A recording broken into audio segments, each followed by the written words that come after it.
What is up, guys, and welcome to another video. It's another video where the Knicks beat the Nets or beat another team. They beat the Nets today.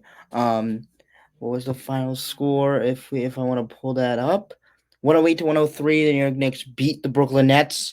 Now I'm gonna start with my pregame. It's about the Knicks. I was thinking if they were like going to small ball, which Tom Thibodeau doesn't do that. So I kind of like question mark that.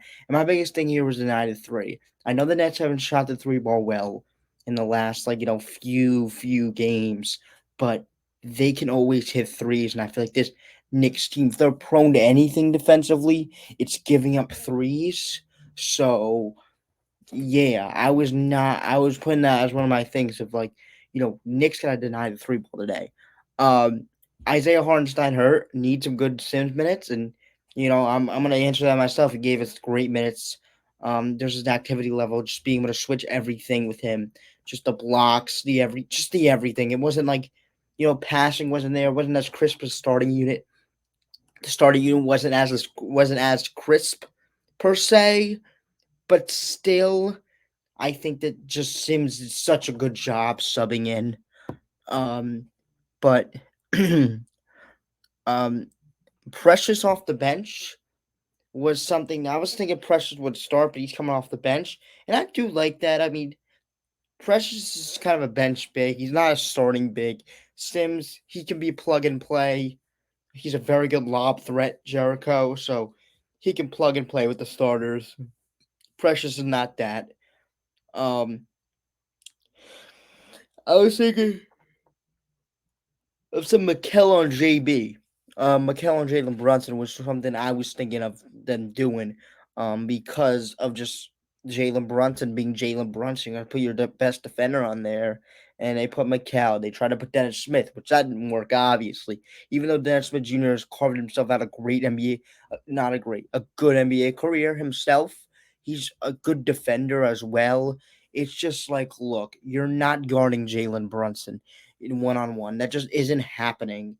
And yeah, um, Nick Claxton was my early DPOI pick for like no reason at all. I just thought he's a great defensive player.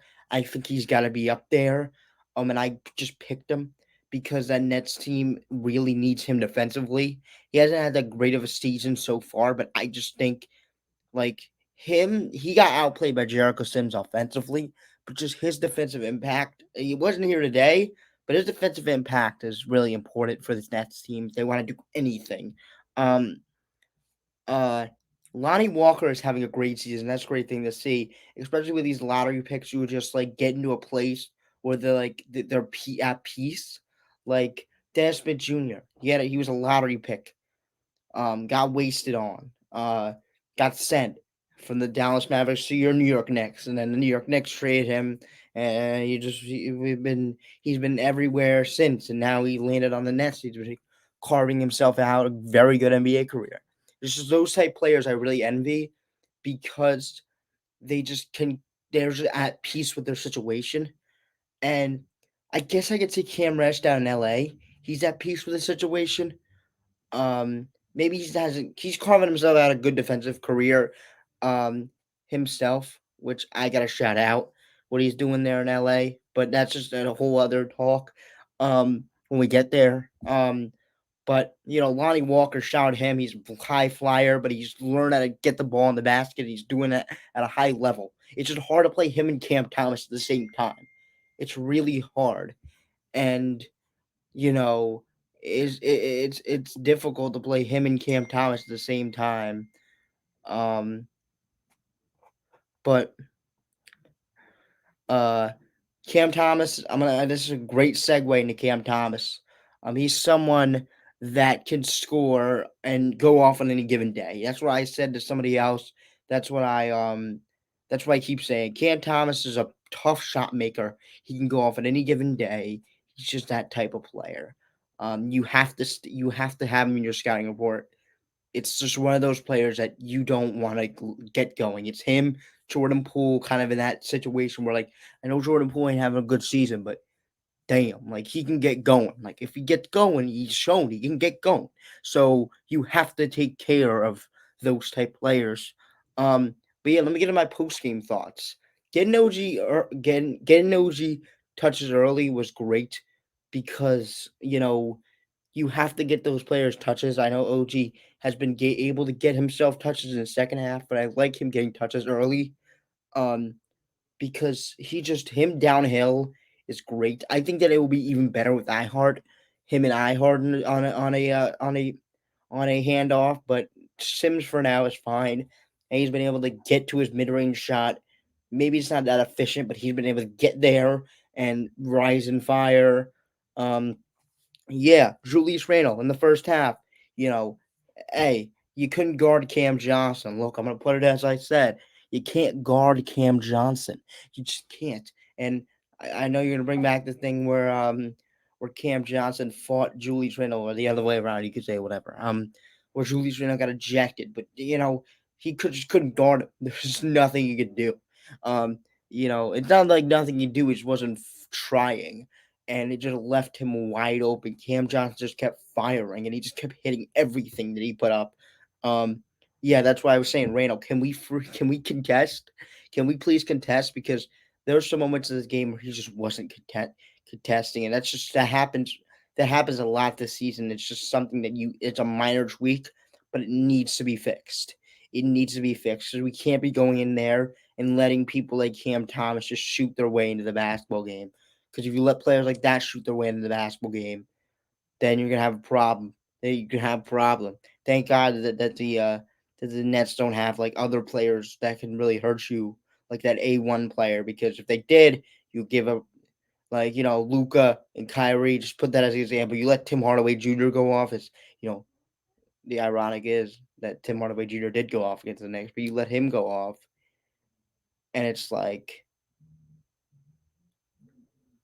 hey, um, you're not going to really have a good chance to win because he's going off, and B, you still have Luka Doncic and Kyrie Irving. So that just it didn't really hurt us today because you know um because of Mikal Bridges not being that A1, even though he had a very damn good game, but he just isn't that A1. I mean, whatever. He's so weird to talk about, but I am. He's way more of a role player, not role player, off ball player.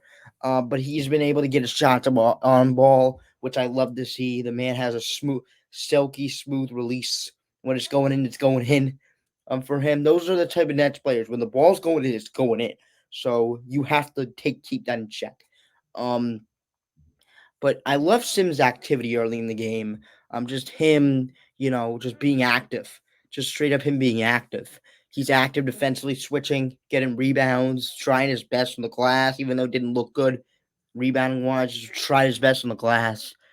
And Dorian Finney-Smith, what he was doing is he was taking a trade value.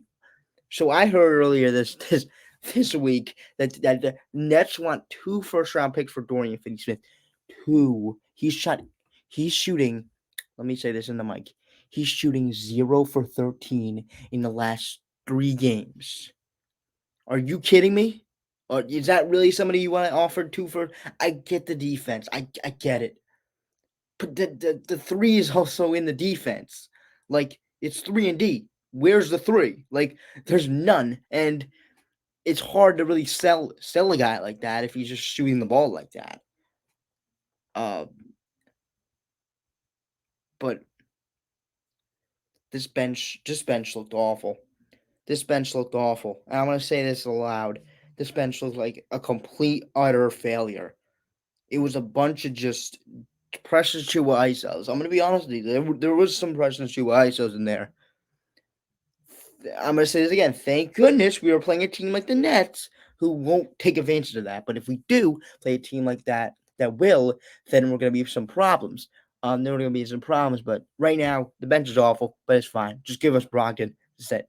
Bang, bang. We're done. Hey, that's it. But, the bench is awful. It's going to be fixed by one player because, you have to. OG Anunoby had some good looks, but we'll talk about him later. Turnovers have been a theme that I do not like. I do not like the turnovers.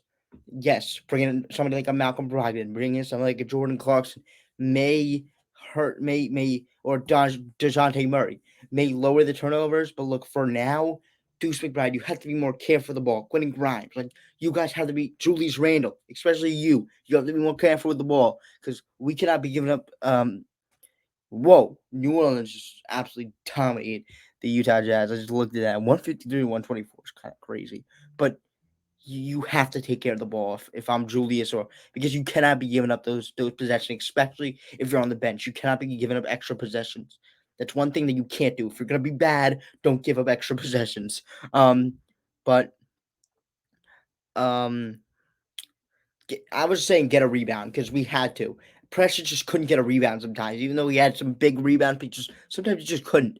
And other than Nick Claxton in the game, they were running a 5-out, so it had no excuse for the Knicks not getting any rebounds.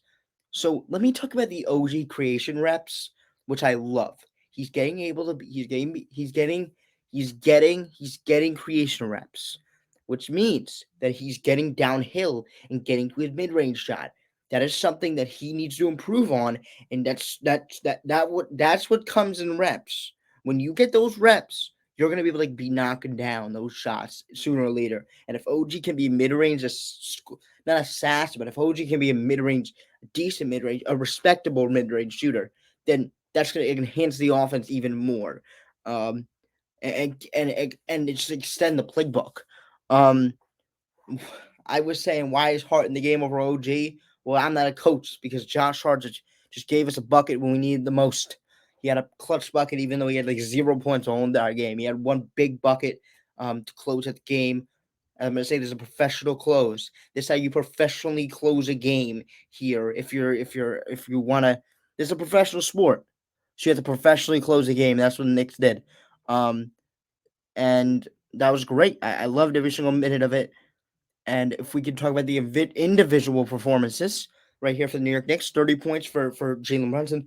As we all know, the closer of the basketball team, somebody who just closes games, and that's all it is. He closes games for us, and that's what he just does. And him with the ball in his hands is a scary thing for other opposing teams. And I mean, and also, let me tell you something. Barclays Center was rocking. Barclays Center is our center, and I love it. Um, it was going crazy, and the players feeded off of that. Loved that. I couldn't go to the game, but Knicks fans were showing out, and I love it because every single Knick player was appreciating it. Jalen Brunson gave him a show. Julius Randle noticed them. Everybody was noticing the cheers from the Knicks fans, and it was great to see. But yeah, about that, that's kind of it. Precious, great game, good game for him. Um, I was looking at the plus minus. Don DiVincenzo 11. He turned it on the second half. Hit some threes. Him and Randall are underratedly creating a very very very good pairing. For him, just being able to Don DiVincenzo can hit these ridiculous contested shots, which help Julius Randle so much. And yeah, just give Dante the ball more and just use him. He's that safety net. If you need help, Dante is going to be there for three. He should be your safety net. And I don't know why he gets the ball, why he doesn't get the ball more, but that's beyond me. But yeah, that's going to do it. Let's go Knicks, and we got the defending champs on Thursday. So hopefully Isaiah Hartenstein's healthy and they're ready to go. See you guys on Thursday. Let's go Knicks. Subscribe on our download function. Peace out.